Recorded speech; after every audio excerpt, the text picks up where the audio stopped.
about to put back on a gi and be like, hey, we're going to do some more open guard fun and transition to spider guard and do all that. So we're going to jump ahead a little bit. We're going to start working on some wrestling today. Start working on some takedowns. After watching ADCC, what was it, 2 weekends ago? Is that right? CJI and kind of all the high-level grappling that was happening that weekend, I realized there's definitely a gap in between where I think wrestling should be in jiu-jitsu and where it is currently. So we're going to bridge some of that gap today. Steers. Easy to start. All right, so we're here. A couple things. One, we're going to just go over kind of basic stance for jiu-jitsu purposes. In wrestling, my stance is much more right there, much lower, much different than what it needs to be in jiu-jitsu. Mainly because I can choke you.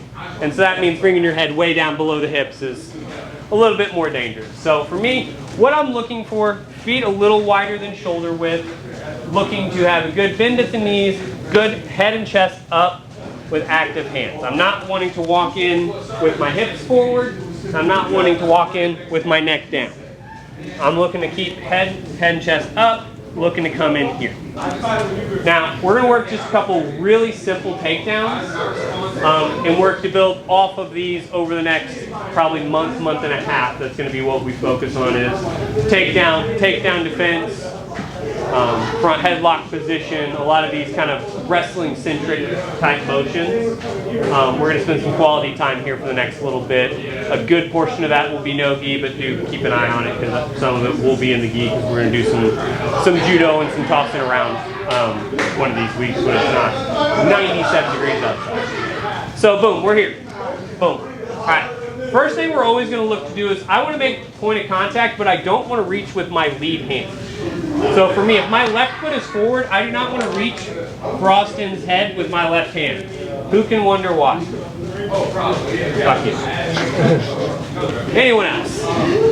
Why don't you reach lead hand whenever you're looking to tie up in wrestling? Evan, you're a smart kid.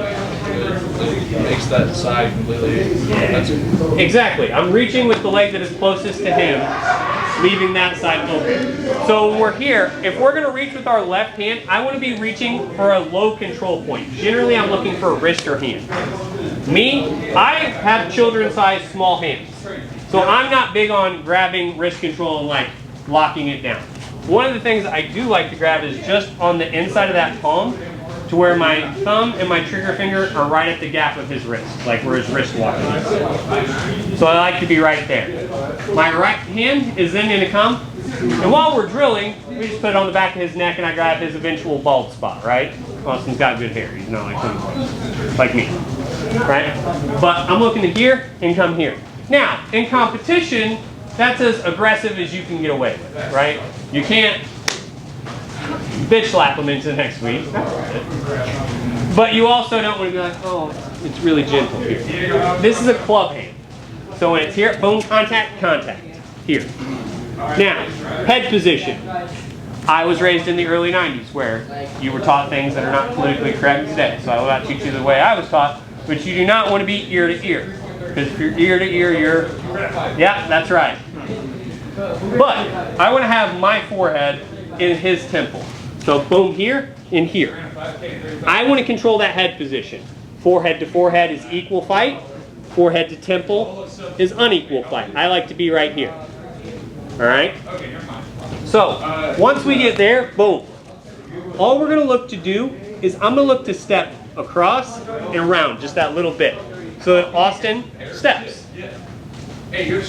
Down, turn. A little bit of a ballroom quarter turn, right? As we do that, I'm going to look to pull both the hand and his head down that little bit. So I'm here, step, step, pull. See how that puts all the weight on that front foot? All we're going to do at this point is we're going to let go of his head, which is naturally going to pop it up. And I like to just hold this wrist. You don't have to, I prefer to though. I'm going to step in with my front foot, drive that knee down, reach this hand to the inside of the leg. A couple details you want to focus on. One, your head needs to be on his hip, on kind of that kidney space. If it is next to him or in front of his hip, you're just getting guillotined, you've added more steps to it. All right, so boom, you're here. As soon as we're here, my hands switch positions. This hand comes here, This hand swings out to the knee. As soon as that happens, bop, bop, bop, step up, drive across, finish. Alright, so how it looks, we're here, bop, we get into head position, using that forehead, step, turn, shot, switch, switch, driving across. Very simple, high C, tucked up. For those of you who have wrestled before, you're like, hey Dustin, that's like the most basic 101 4-year-old takedown. You're right, most of you suck at wrestling. So we're going to go back over. Questions on this? Very simple in theory, very hard in application. Alright, come watch a bunch of you fuck this up. 1, 2, 3, 1. We do not finish on our knees, alright? We're not cat. We don't finish things on our knees. We're here, boom. When I get here, I drive up with this outside step foot. So whenever we do our step slides in class, when we're here and you step up, you're doing that same motion. You step up and look to finish that, okay? That, and you use your head to drive. Drive using your head. Don't pull them on top of you, okay? Saw that on a couple different people. Next one, we're here. Boom, I get here. I start fighting for that head position. Let's say I get that snap and I turn. I go to step here, and I'm just not confident. Boom. I step here, boom. But I don't feel like hitting a shot on this outside leg. All we're going to look to do is I'm going to clear this arm, boom, ducking my head right under his armpit, holding on to this head. Once we're here, all we're going to look to do is pull him down and block his either the knee or grabbing a tight waist here. Bop, here. Now, once you're here, a variety of fun options start to open up. You can look to take the back. You can look to start working for chokes. But you're just hitting that simple duck under from that same setup. So we're here, boom. I snap, turn. Now you may not need to drop all the way down to your knee for this. It may just be right there. But no, you can drop all the way to the knee. I generally don't. There's the nail. You're pulling down as you're blocking that leg. For me, I'm always going to look to block and start taking that back. Once you have that back control, then you can work forwards from there. But we're here, boom, snap, clear, boom, turn that corner, pull, take them down.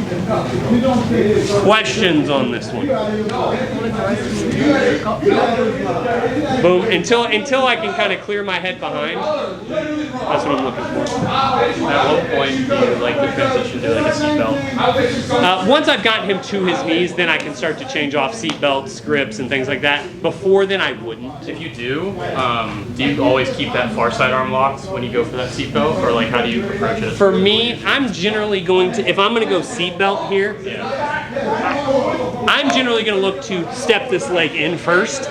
You're going to look to take it first. I'm going to look to take it first and then come back after. So, but that's personal preference. For me, once you get him to his knees, you can seatbelt, you can take the back. There's a variety of options. It's also going to depend what he's up to. Can you walk through that kind of control of the other knee? Because I know that you were like framing a little bit, so. Boom. So when we're here, I'm here. All I'm doing is I'm reaching that hand either across to his tight waist and using that to kind of just help me stake him down. Or this hand's just coming in and kind of blocking that inner thigh. As we're here, I'm stretching him forward and stretching this hand back. Follow up to that, do you use your chin as you kind of... Yeah, you're using it a little bit to help you push him down a little bit. They're really good at just like having a good base. They're basing out any with their arm pushing out and stuff. Would you add in just like a little trip there? Any type of foot trip or anything that's necessary, add it. Because if I'm here, Austin doesn't suck at grappling, right? He's not just going to spin down to the mat. I might need to block a foot. I might need to sit him down a little. There's going to be a little more nuance to that. But right now, we're just circling. But yeah, little foot blocks, little foot sweeps, trips, step ins, you know, anything like that's going to be available just as they play more and more. Right? 1, 2, 3, steers, right? Boom, I make contact, boom, I get here, I get my head position. But let's say I step, turn, snap, and I go here, but Austin, I just don't feel like I can clear this real well and either hit this inside shot or that step behind shot, right? Fucking hate people. We're here, boom. All we're gonna look to do is step behind, and I'm gonna look to grab both my hands right to the inside of his thigh. We go say something. Fuck's sake. So boom, we're here, into that single leg. Couple things with that. You have to have your head up and your chest up. If you are looking down in this, just tap, you're giving them the guillotine. If I'm here and I'm like, oh yeah, I should really realize that's what I do to all of you when you shoot. I just push your head down and choke you. It's very simple and very easy. So we're here, I snap turn, boom, I step behind, this front hand comes to that knee, and I snatch this up. Once we're here, there's 1,000 finish options. We're just gonna go over a very simple one. You're gonna step the leg out, put this in your armpit, your hand comes to his thigh, turn and step. Now, for those of you who are savages, you see the very obvious outcome options. But you can also just sit them to their butt. So we're here, boom, I get that contact point, I step turn, boom, here. Head hand shoots to the knee, drives in, comes here. Once we're here, we bump, put that foot right in your armpit. Here, this hand comes to the knee, step, turn, sit him down. Then you can either follow him down or look to attack from standing. Questions on this?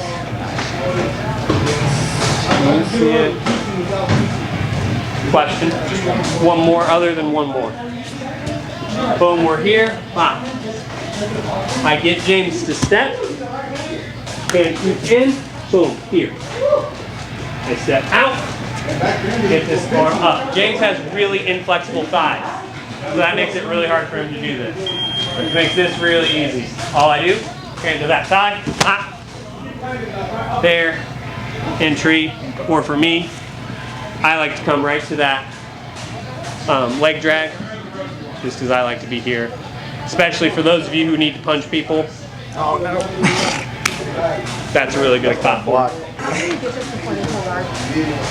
How can you get this before they pull guard? Like just. I don't care if they pull guard. For points. Yeah, you score. If I have your leg up and you sit down to guard, I still score too. So, if I'm here, here's the difference. If I'm here and I start the shot motion and James goes to pull right here, I should still score 2 on most turns. Yeah, unless they're just sitting, but it's the way most rules score it is who started the motion, right? So for me, if I'm here, and as soon as we make contact, James sits, and I go to, oh, I was shooting. No. But if I'm in on a single leg already, and James sits right now, congrats, I still got the takedown. You just decided you didn't want me to finish. Like, does that make sense? So it's good referees, which we can never count on, should score. That is true. I will be in the corner going, hey, nice takedown, he sat out of your shot, and they should score you the 2. But God knows we don't always get good refs. So, other questions on this? Good? 1, 2, 3. Boom. I get my wrist control. I get my head control. Boom. I get here. I snap. I get Austin to step. But I'm a lazy son of a bitch, right? I don't believe in cardio. It's not real. Right? So instead of picking his leg up and trying all these really hard and difficult things to take him down, all we're going to do, boom, I'm going to step behind his foot, and I'm going to look to hook his ankle. As soon as I do that, I'm going to look to dive across him like I'm Superman. Here, here. It's called a lazy double. Because I'm lazy, Chad. We all know that. Why work hard on takedowns when you don't have to? Bop, I'm here. Boom, I snap. I get all that weight on that front foot. As soon as that's there, boom, I'm sipping here. Ah.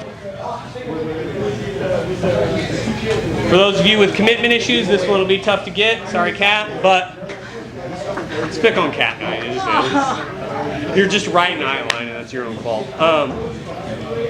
But when we're here, if Austin stands up for me, what we're looking to get to is I'm here, I've stepped behind that ankle, I'm just driving across and hooking that leg. Your hope is to land somewhere around half guard. Not always going to be perfect, but somewhere around there should generally be where you land. Nice part is it scores quickly, which is what I like. Especially, short time. You don't have long, and a lot of guys get in that kind of back and away stance, and you're just like, I can't. Hold on, score your points, and be done with it. You'll get those guys, especially as you get later in matches, that just kind of are looking to back away from you, so you can't penetrate as well, but you can set that hook and fall in. Questions on this one? Fairly simple. It's all about timing and commitment. All right? What? Yep. So we're here. Boom. I get my contact. Boom. I'm here. I snap down so that as I drive in, he pops his head up. Hook behind. Drive in. Does that make sense? Do you do inside leg as well, or do you like to do on the outside? I do not like to do inside leg because I like my ACL. Are you talking scooping that way, or are you talking inside trip? Yeah. Here's why I don't like inside trip, and it is a perfectly valid technique that better people than me hit on a regular basis. I watched a dude do this, an old boy fell on it and broke his knee. When I say broke his knee, I don't mean like, oh, he popped his ACL. I'm talking his thigh was this way, his knee was that way, and his foot was that way. It was a whole fucking mess. So that's why I'm not big on because what it looks like is, boom, here, and you step in and commit. The problem is, if everyone's weight doesn't go where it's supposed to, you blow your shit up. And that, for me, it's not such the better technique that I'm willing to take the risk on the ACL. If that makes sense. Is it a good technique? Absolutely. I watched Mika Galal hit it 2 or 3 times at ADCC. Better people than me hit it, I just don't like it personally. 1, 2, 3.